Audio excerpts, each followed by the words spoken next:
Well, ladies and gentlemen, that is your 2022 regular season.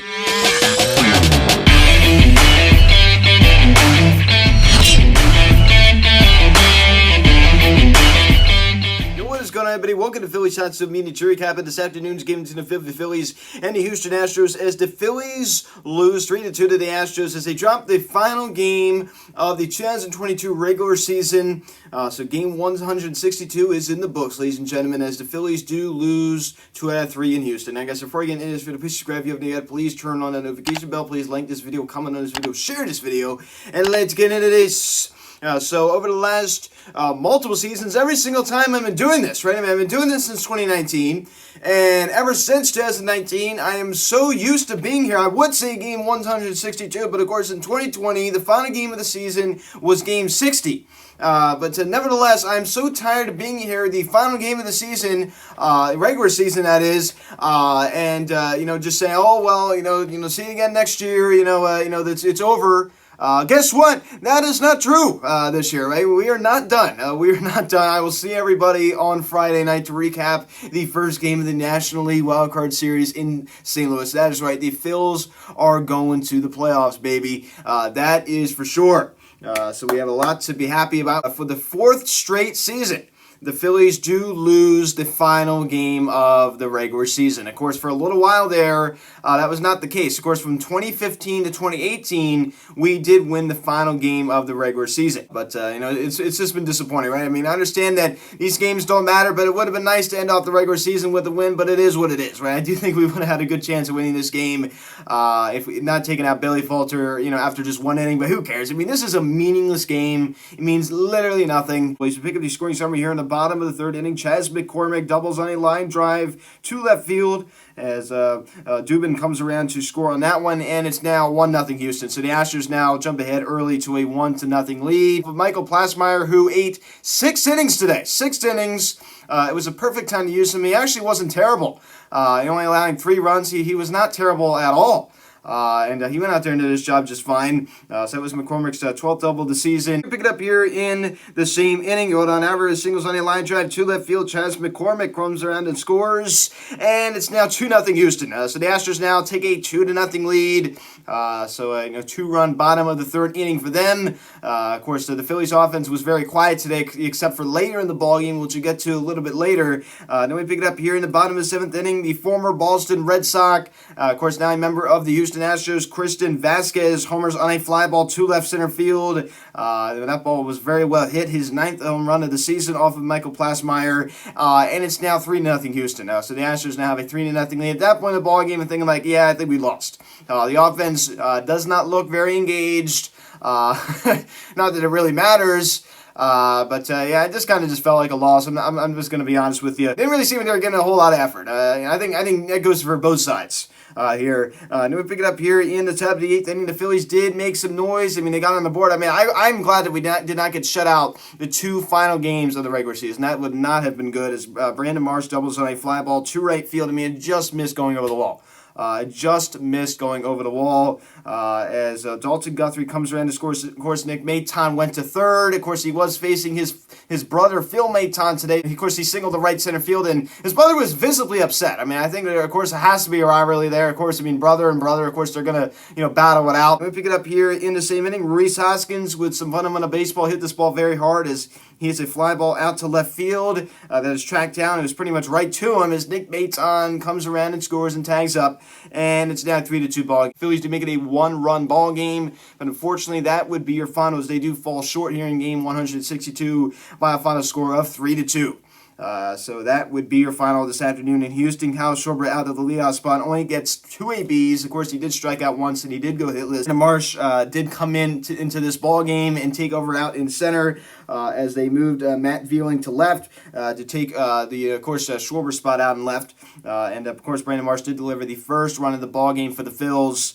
On that double to right field that just missed going over the wall. Rhys Hoskins also goes hitless here this afternoon, but he was able to collect an RBI on that sac fly. Very good job out of Rhys Hoskins with some fundamental baseballs. He also goes down strikes twice as well. So, of course, no Bryce Harper here this afternoon. Who called it? Who called it? I did. Of course, Nick Castellanos, JT Muto, Rhys Hoskins, Kyle Schwarber all got the days off yesterday. And I'm not surprised. Of course, today it was Mr. Bryce Harper. I did not expect to see him in the lineup, and I'm not surprised we didn't. As JT Muto got the DH responsibilities as he collected a knock and also struck out once, as well as Derek Hall would later come in and take his spot as he went hitless and 2 chips to the plate. Not much coming off of his bat. And, of course, Nick Castellanos does go hitless as well.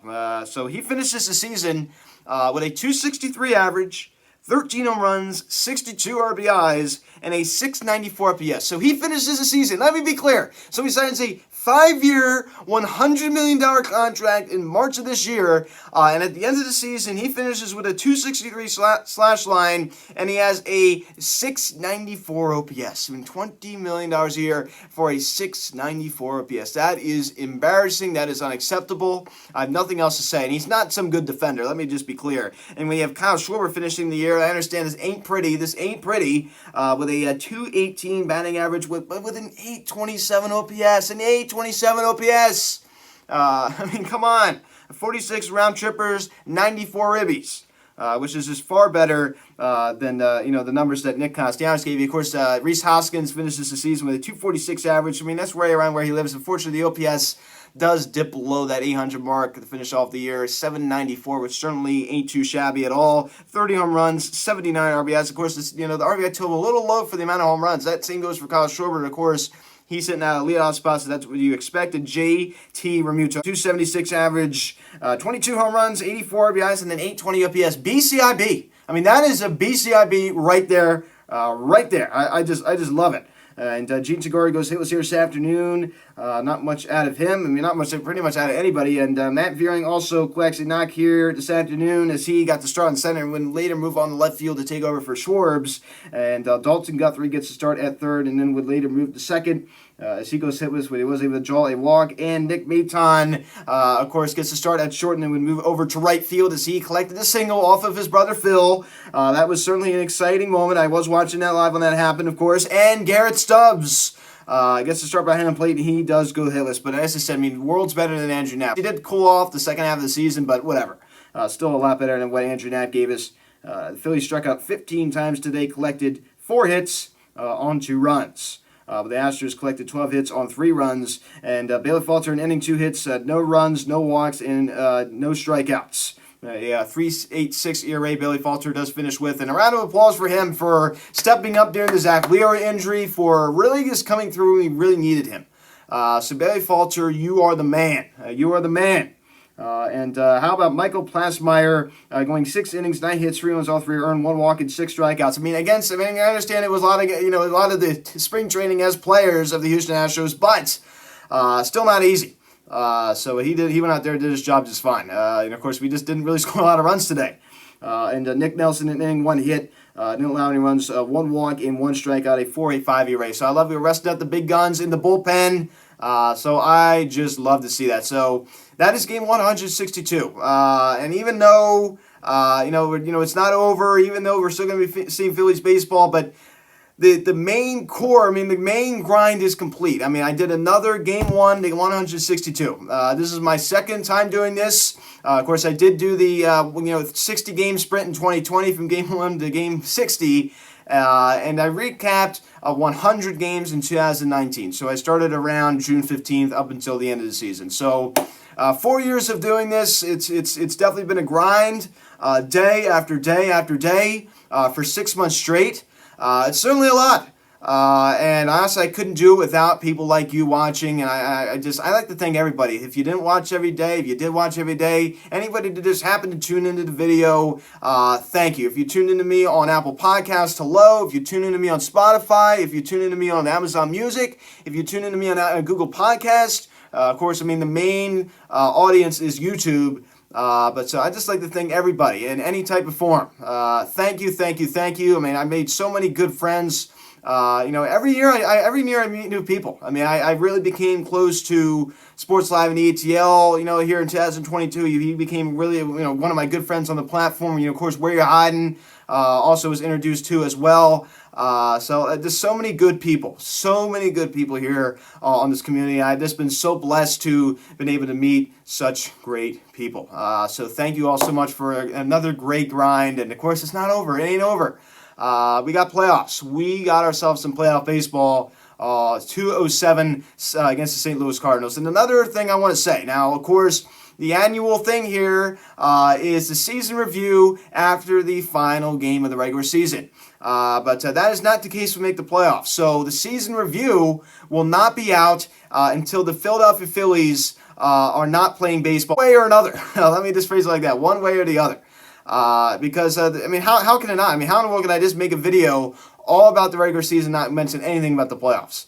So I do feel like that end of the season review has to, the playoffs have to tie into that and what they do in the playoffs. So that's certainly going to tie into that video. So that is not going to happen until the Phillies are out of the playoffs. So that I'm going to hold off on that for a little while. I think that's a very, very smart decision. So playoffs. Let's just hear my predictions. I think it's really important. And let me just say something. The Phillies almost swept out the St. Louis Cardinals in a 4-game set in St. Louis in July. Of course, they split that series, but they should have swept. I mean, those last 2 games, they should have won, and they didn't. So 2:07, the first pitch Friday afternoon. Zach Wheeler most likely taking the hill on that one.